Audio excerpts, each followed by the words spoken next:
안녕하세요. 최근 주택가격이 가파르게 상승을 하다 보니 다주택자인 경우 부동산 중과세를 피할 수 없기 때문에 세금 부담을 피하기 위한 재산 분할 방법으로 배우자나 자녀에게 부동산을 증여하는 사례가 적지 않습니다. 이번 강의 제목은 증여세 영원 만들기 프로젝트 전격 공개라고 제가 말씀을 드렸는데요. 여러분들께서 제목에 낚였다는 생각이 들지 않도록 세법이 정하는 합법적인 테두리 내에서 어떻게 증여세를 절세할 수 있는지 살펴보도록 하겠습니다. 우선 국세청에서는 편법 증여로 인한 증여세 탄루세액을 추적을 해서 과세하기 위해서 어떻게 조사를 진행하는지 제가 국세청 조사관 재직 시에 경험을 토대로 여러분들께 말씀을 드리게 되면 증여 자금 출처 조사가 어떻게 진행이 되는지 여러분들께서 이해하실 수 있게 되겠고요. 그에 따라서 합법적이고 가장 효과적인 증여 방법이 무엇인지를 여러분 스스로가 잘 판단하실 수 있으실 것 같습니다. 강의를 끝까지 잘 들어보시고 배우자나 자녀 등에게 증여를 하실 때 많은 도움이 되셨으면 좋겠습니다. 증여란 무엇인지 그리고 증여세에 대해서 간단히 의미를 좀 살펴보고 다음 이야기를 진행하도록 하겠습니다. 다음은 증여세의 기본적인 사항을 좀 살펴보겠습니다. 증여세란 타인으로부터 재산을 무상으로 취득하는 경우에 그 취득한 자산에 대해서 증여받은 재산가액을 과세 표준으로 해서 부과하는 조세이고요. 납세 의무자는 수증자가 되겠습니다. 신고 납부기한은 재산을 증여받은 날이 속하는 달의 말일부터 3개월 이내에 자진신고를 하셔야 되는 것이고요. 특히 증여세는 무신고나 과소신고 시 최고 40%까지 또 국제거래 부정행위 무신고는 최고 60%까지 가산세가 매우 무겁기 때문에 반드시 신고 기한 내에 자진신고를 꼭 해주셔야 될 것 같습니다. 증여 대상으로는 부동산, 현금, 주식 등 여러 가지가 있겠습니다만 대표적으로 현재 증여가 가장 많은 자산은 주택과 현금이 되겠습니다. 저도 부모의 입장에서 말씀을 좀 드리자면 자녀가 특별한 재능이 있어 스스로 돈을 잘 버는 능력을 가졌다면야 굳이 부모가 자녀에게 증여해 줄 필요성을 느끼지 못하겠지만 요즘 젊은이들이 취업하기도 매우 어려울 뿐더러 능력이 안 되기 때문에 결혼도 못하는 상황도 있고 또는 결혼을 해도 주택 가격과 전세가가 너무 높기 때문에 스스로 경제적 능력을 감당하기는 매우 어려운 게 현실 상황입니다. 따라서 조금 능력이 되는 부모라면 어떻게든 자녀에게 전세자금이나 집 한 칸 마련해 주고 싶은 마음은 누구나 부모된 입장이라면 집 한 칸 마련해 주고 싶은 게 인지상정이 아닐까 생각이 듭니다. 그렇다면 이제부터 증여세를 사이에 두고 국세청과 증여자 간의 숨가쁜 수싸움이 진행이 되겠습니다. 증여자 입장으로서는 한 푼이라도 증여세를 조금 덜 내고 증여해 줄 수 있는 방법은 없는지, 또한 국세청은 어떻게든지 증여재산을 추적을 해서 탄루된 세금을 과세할 수 있는 방법, 서로 각자 유리한 입장에서 수단과 방법을 찾게 되겠는데요. 물론 국민된 입장으로서 모두가 납세 의무는 성실하게 지켜져야 되겠습니다만 현실은 그렇지 않기 때문에 납세자 입장에서도 무조건 탈세 방법을 찾기보다는 세법이 정하는 한도 내에서 최대한 효과적으로 절세할 수 있는 방법은 무엇인지 모색하는 것이 가장 바람직한 자세가 아닐까 생각을 합니다. 이제 국세청에서 증여세 무신고자나 취득자금 출처 조사가 어떻게 진행이 되는지 그 절차를 좀 살펴보겠습니다. 부동산 등기 등록을 요하는 재산의 변동은 등기 원인이 증여로 표기되기 때문에 증여세 신고 납부가 적절히 납부되었는지를 확인하면 별 문제가 없겠습니다만 가장 큰 문제는 현금 증여입니다. 저희 산울TV는 시청자 여러분들께 정부의 부동산 정책이 바뀌거나 부동산 세법의 변경 또는 각종 부동산 정보를 신속하고 정확하게 전달해 드리도록 노력하겠습니다. 앞으로도 관심과 애정을 가져주시고 구독과 좋아요를 클릭해 주시면 대단히 감사하겠습니다. 가족 간에 사적으로 오가는 현금 증여에 대해서 뾰족하게 확인할 수 있는 방법이 없기 때문에 간접적인 수단으로 미성년자, 일정한 소득이 없는 자가 부동산이나 주식 등 자산을 취득하는 경우 국세청 전산실의 데이터베이스 자료 등을 활용을 해서 소득, 재산 상태 등을 면밀히 분석한 후에 취득 자금 출처가 의심스럽다고 생각이 되면 자금 출처 조사를 진행을 하게 되겠습니다. 부동산 거래가 빈번하고 편법 증여 등 탈루 의혹이 많을 경우에는 국세청 본청과 지방청 조사관실에서 대규모 조사팀을 꾸려서 강도 높은 세무조사를 진행을 하게 되는 것이고, 대부분 보통의 일반적인 조사는 일선 주소지관할 세무서에서 진행을 하기 때문에 지방청 이상의 상급기관에서 조사를 실시하게 되면 해당 납세자는 대규모 세무조사가 시작되었다는 것을 직감하실 수 있겠습니다. 대부분의 세무조사는 일반적인 경우 세무조사 사전통지서를 납세자에게 발부를 하고 정해진 기일 내에 조사를 진행합니다만, 탈세 규모가 크고 변칙적이며 조세 포탈 혐의가 있다고 판단이 되는 경우에는 불시에 세무조사를 진행하기도 합니다. 다음은 국세청에서 실제 세무조사가 어떻게 진행이 되는지 사례를 통해서 살펴보도록 하겠습니다. 소득이 불분명한 A라는 사람이 고가의 부동산을 취득한 경우에 취득자의 재산 보유 현황을 보게 되면 주택 15억, 골프 회원권 1억, 승용차 5천만 원, 주식 1억 모두 합해서 재산 보유 현황은 합계액이 17억 5천만 원이 되겠고요. 국세청에서 확인한 소득 내용을 살펴보게 되면 근로소득 합계액 2억과 은행 채무 7억, 합계 9억으로 자금 출처 부족액은 총 재산 보유금액 17억 5천만 원에서 소득 상황으로 확인된 9억을 차감을 하게 되면 8억 5천이 실질적으로 부족하게 되겠습니다. 이런 경우에는 국세청은 재산 취득자에게 자금 출처 소명서를 제출하도록 사전 안내를 하게 되며, 이때 자금 출처 소명을 받은 자는 본인의 자금 출처에 대해서 객관적이고 분명하게 관련 증빙 서류를 갖추어서 적극적으로 소명을 해야 되겠습니다. 국세청의 소명 요구에 대해서 화면에서 보시는 바와 같이 A가 제출한 취득자금 출처 소명 자료를 보게 되면 주택을 취득하면서 본인의 아내로부터 1억 증여를, 아버지로부터 5천만 원, 그리고 주식 투자 수익 5천, 결혼 당시 축의금 5천, 그리고 추가로 부족한 자금은 아버지로부터 5억을 차용을 했다고 국세청에 제출을 했습니다. 따라서 전체 취득자금 부족액 8억 5천 중에서 A가 자금 출처 증빙으로 제출한 합계액이 7억 5천이기 때문에 8억 5천에서 7억 5천을 차감을 하게 되면 실질적으로 자금 출처 증빙 부족액은 1억이 되겠습니다. 그렇다면 A가 자금 출처를 소명하지 못한 1억에 대해서 국세청은 증여 추정으로 간주하여 1억에 대한 증여세를 과세를 해야 되는가 하는 의문이 들 수 있는데요.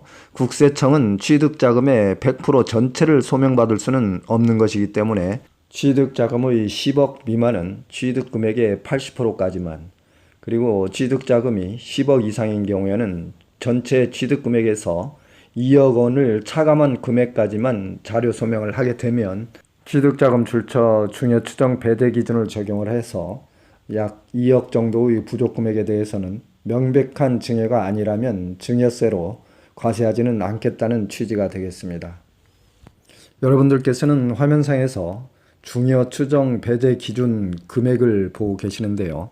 국세청에서도 취득자금 전체인 100%를 다 소명받기란 현실적으로 사회 통념상 어렵다고 생각을 하기 때문에 취득재산가액이 소액이거나 전체 취득가액 중 약 80% 정도만 어느 정도 소명이 된다면 나머지 부분에 대해서는 증여세를 과세하지 않겠다는 취지로 이해하시면 되겠습니다.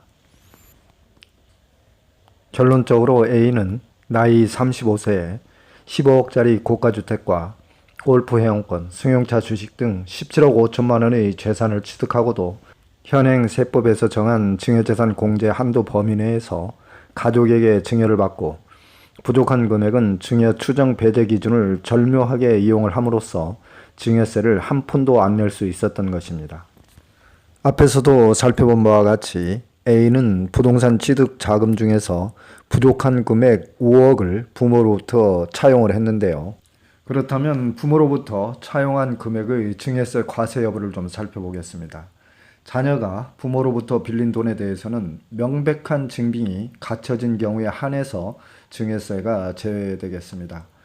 금전 소비대차, 즉 차용증에는 금액과 이자율, 이자 지급 기일, 변제 기일 등이 정확히 확인이 되어야 되는 것이고, 원금과 이자를 실제 정해진 날짜에 반드시 지불을 해야 합니다. 이자율은 세법에서 정한 법정 이자율인 4.6%가 되겠고요. 부모에게 이자 소득에 대한 소득세는 과세가 되겠습니다. 차용증은 공증을 반드시 해두고, 금전 거래는 가급적 통장 계좌 이체를 통해서 정확히 근거를 남겨두는 것이 좋겠습니다. 여기에서 특이할 만한 것은 A가 자금 출처 명목으로 제시한 금액 중 결혼 축의금이 눈에 띄는데요. 결혼 축의금의 증여세 과세 여부를 살펴보게 되면 증여세법 46조에 비과세되는 증여재산의 범위를 한번 보겠습니다. 사회 통념상 인정되는 이재 구호금품이나 치료비, 피부양자의 생활비, 교육비, 그 밖에 이와 유사한 것으로서 대통령령으로 정하는 것, 여기에서 대통령령으로 정하는 것을 살펴보게 되면 학자금과 장학금, 기념품, 축하금, 부의금, 혼수용품 등으로서 통상 필요하다고 인정되는 금품은 제외되는 것입니다. 따라서 결혼 축하금이나 부의금, 혼수용품 등은 사회 통념상 인정되는 금액의 범위로서 증여세 과세 대상에서 제외된다는 것을 알 수 있겠습니다. 이상에서 살펴본 바와 같이 자금 출처를 제시할 때는 반드시 누가 보더라도 객관적으로 타당하고 명백한 근거를 제시할 때 증여세 과세를 피할 수 있는 것이며, 국세청에서 판단을 할 때 제시된 자료나 근거들이 사실과 다르거나 허위임이 의심스러울 때는 실제 자금 흐름을 확인하는 조사가 진행이 되는 것이고요. 이때는 관련 당사자의 모든 부동산 거래 내역, 은행 계좌 추적 등을 통해서 증여세 탈루 여부를 확인하는 것이며, 증여임이 명백하게 밝혀지는 경우에는 증여세뿐 아니라 가산세율 최고 40%까지 추징을 당할 수도 있기 때문에 증여세 절세를 위해서는 사전에 면밀하게 검토를 한 후에 증여 행위를 최종적으로 결정하시는 게 좋겠습니다. 다음은 증여세 절세 방법으로 많이 이용되고 있는 부담부 증여에 대해서 실제 사례를 통해서 살펴보겠습니다. 부담부 증여라는 것은 부동산의 소유권과 담보된 채무를 수증자에게 함께 이전하는 행위를 말하는 것으로서, 증여자에게는 수증자가 인수한 채무를 유상양도로 보아서 증여자에게 채무에 대한 양도소득세를 과세하는 것이고요. 수증자는 증여세 부과 의무가 있겠습니다. 증여세 과세가액은 증여재산가액에서 채무액을 차감한 순수한 증여가액을 대상으로 세율을 적용하여 증여세를 부과를 하게 되겠습니다. 다음은 부담부 증여의 증여세 양도세 계산 사례를 좀 살펴보겠습니다. 부모가 증여재산가액 10억, 담보채무 5억, 취득가액 6억짜리의 주택을 자녀에게 증여를 했을 경우에 증여세 과세가액은 순수하게 증여재산가액 10억에서 담보채무 5억을 차감한 5억에 대해서 증여세를 과세를 하겠습니다. 양도세 계산 방식은 양도가액과 취득가액을 산출을 해야 되겠는데요. 실제 거래가액 곱하기 증여재산가액에서 채무액이 차지하는 비율을 곱하면 되겠습니다. 결론적으로 부담부 증여를 하게 되면 화면의 계산 사례에서 보듯이 증여가액 5억에 대해서는 수증자인 자녀가 증여세를 납부를 하는 것이고, 양도세 과세가액 2억에 대해서는 증여자인 부모가 양도소득세를 납부하게 되겠습니다. 다음은 부담부 증여의 장단점을 분석해 보도록 하겠습니다. 수증자는 증여재산가액에서 채무액을 공제한 자산가액으로 증여세를 납부하기 때문에 일단은 증여세가 매우 감소하는 효과를 볼 수 있겠고요. 증여자가 1세대 1주택 비과세 또는 양도세가 소액이라면 매우 유리하겠으나 중과세되는 경우에는 불리할 수도 있겠습니다. 부담부 채무에 대해서는 국세청이 사후에 지속적으로 관리를 하기 때문에 추후에 누가 변제를 했는지 변제 금액에 대해서 자금 출처 소명 자료를 추후에 또 제출해야 되는 번거로움이 있겠습니다. 따라서 부담부 증여 방법을 선택을 하는 경우에는 사전에 면밀하게 증여세와 양도세를 잘 계산을 해보고 최종적으로 유리하다고 판단이 될 때 결정을 하시는 게 좋겠습니다. 다음은 증여받은 재산의 양도세 2월 과세 제도를 살펴보겠습니다. 양도세 2월 과세라는 것은 수증자가 5년 이내에 증여받은 물건을 양도를 하는 경우에 취득가액을 증여 시점이 아닌 당초 취득 시점의 가액으로 산정을 해서 양도 차익을 계산하는 과세 방법인데요. 증여로 인해서 취득가액을 높이게 되면 결국은 양도소득세가 줄어들게 되기 때문에 양도소득세 탈세 목적으로 악용하는 것을 방지하기 위해서 2월 과세 제도를 두고 있는 것입니다. 특히 여러분들께서 증여받은 재산을 가급적 5년 이내에 양도하는 것은 자제하는 것이 좋겠습니다. 이제 마지막으로 증여세 절세 방법에 대해서 추가적으로 좀 더 몇 가지 사항을 알아보겠습니다. 첫 번째는 증여세를 신고기한 내에 자진신고를 함으로써 세액공제의 3%를 받을 수 있는 것이고요. 무신고 시에는 가산세가 최고 40%까지 붙을 수 있기 때문에 꼭 반드시 신고를 해주시는 게 좋겠습니다. 그 다음에 증여재산 공제 한도를 적극적으로 활용을 하셔서 배우자나 자녀에게 증여를 하는 경우 증여 공제 한도를 10년 동안에 한 번씩 계속 누적해서 받을 수 있기 때문에 유리하겠고요. 그리고 수증자별 분할 증여를 하시는 것이 좋겠습니다. 여러 사람에게 증여를 함으로써 면제 한도가 증가하는 것이고 낮은 누진세율을 적용받을 수 있겠습니다. 그리고 현금 증여보다는 부동산으로 증여를 하는 방법이 훨씬 더 유리하겠습니다.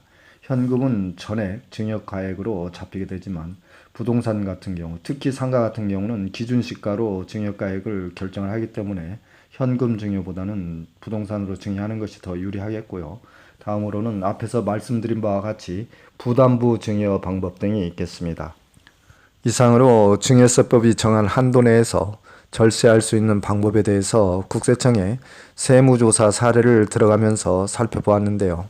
결국 증여세를 가장 효과적으로 절세할 수 있는 방법은 사전에 미리미리 증여 계획을 꼼꼼하게 세워서 유리한 방법을 잘 선택을 하셔야 되겠습니다. 취득자금 출처로 제출 가능한 증빙들은 꼼꼼히 미리 잘 챙겨두시는 것이 좋겠고요. 또한 자녀가 현재 소득이 있다면 나중에 자금 출처를 대비를 해서 가급적 자녀 소득은 최대한 예금을 많이 해두시고 자녀의 소소한 생활비 등은 사회 통념상 허용이 되는 범위 안에서 능력 있는 부모가 지출을 해주는 것이 좋겠습니다. 기타 양도세, 종부세, 증여세, 1세대 1주택 비과세 등 세금에 대해서 궁금한 사항이 계신 분들은 유튜브에서 산울TV를 검색을 하셔서 저희 지난 유튜브 강의 영상을 참고를 해보시도록 하시고요. 기타 부동산 세금에 대해서 궁금한 사항이 계실 때는 댓글로 문의를 주시면 제가 최대한 성의 있는 답변을 해드리도록 하겠습니다. 지금까지 시청을 해주셔서 대단히 감사드리며 여러분들 늘 건강하시고 행복한 일들만 가득하시기 바랍니다. 감사합니다. 산울이었습니다. Alright, alright.